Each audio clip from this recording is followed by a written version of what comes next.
జర్నలిస్టులను కూడా ఈ ఖాతాలో తీసుకురావాలని చెప్పి నేను మీ ద్వారా కోరుతా ఉన్నాను అధ్యక్ష. అదేవిధంగా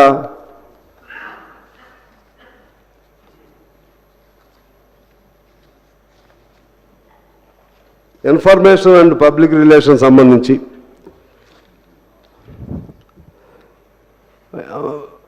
జర్నలిస్టులు ప్రధానంగా వాళ్ళ జీవితాలకు సంబంధించినటువంటి ఒక కమిటీ వాళ్ళు ఎలా బతుకుతున్నారు, మొత్తం ఎంతమంది జర్నలిస్టులు ఉన్నారు, అందులో అఫీషియల్ జర్నలిస్టులు ఎంతమంది, అదేవిధంగా పెద్ద పత్రికల్లో పనిచేసేటువంటి వాళ్ళు ఎంతమంది ఉన్నారు, అంటే సిటీస్లో పనిచేసేవాళ్ళు, అఫీషియల్ అంటే గ్రామాల్లో పనిచేసేవాళ్ళు, అందులో ఫేక్ కూడా చాలామంది ఉన్నారు.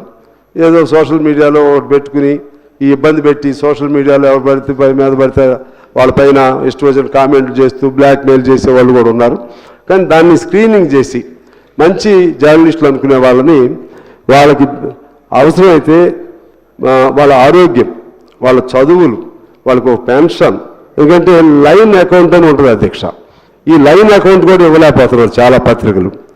ఆ విధమైనటువంటి అంశాల్లో ఇళ్ళు, దానిపైన స్పెషల్ పాలసీ ఏదైనా జర్నలిస్టులకు సంబంధించి చేపట్టాలని చెప్పి ముఖ్యమంత్రి గారికిను సంబంధిత మంత్రి శ్రీనివాస్ రెడ్డి గారికి నేను విజ్ఞప్తి చేస్తా ఉన్నాను అధ్యక్ష. ఇప్పుడు మా దగ్గర జర్నలిస్టులకి ఇళ్ళు ఇస్తామన్నారు. ఖమ్మంలో అయితే ఆల్రెడీ ఇచ్చారు, అంతకుముందు స్థలం ఇచ్చారు, కానీ ఇప్పుడు ఇవ్వలేకపోతున్నారు.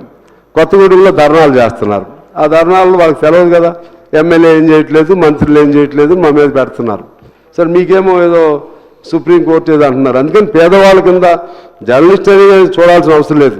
పేదవాళ్ళకి ఇచ్చే దానిలో జర్నలిస్టులకు కూడా ఇల్లు ఇచ్చే విధంగా వాళ్ళకి ఆల్రెడీ స్థలాలు ఎక్కడైతే పూర్తయి ఉన్నాయో ఆ స్థలాలు వాళ్ళకి అందే విధంగా చేయాలని చెప్పి నేను కోరుతా ఉన్నాను అధ్యక్ష. పౌర సరఫరాలకు సంబంధించి దీని బడ్జెట్ 3000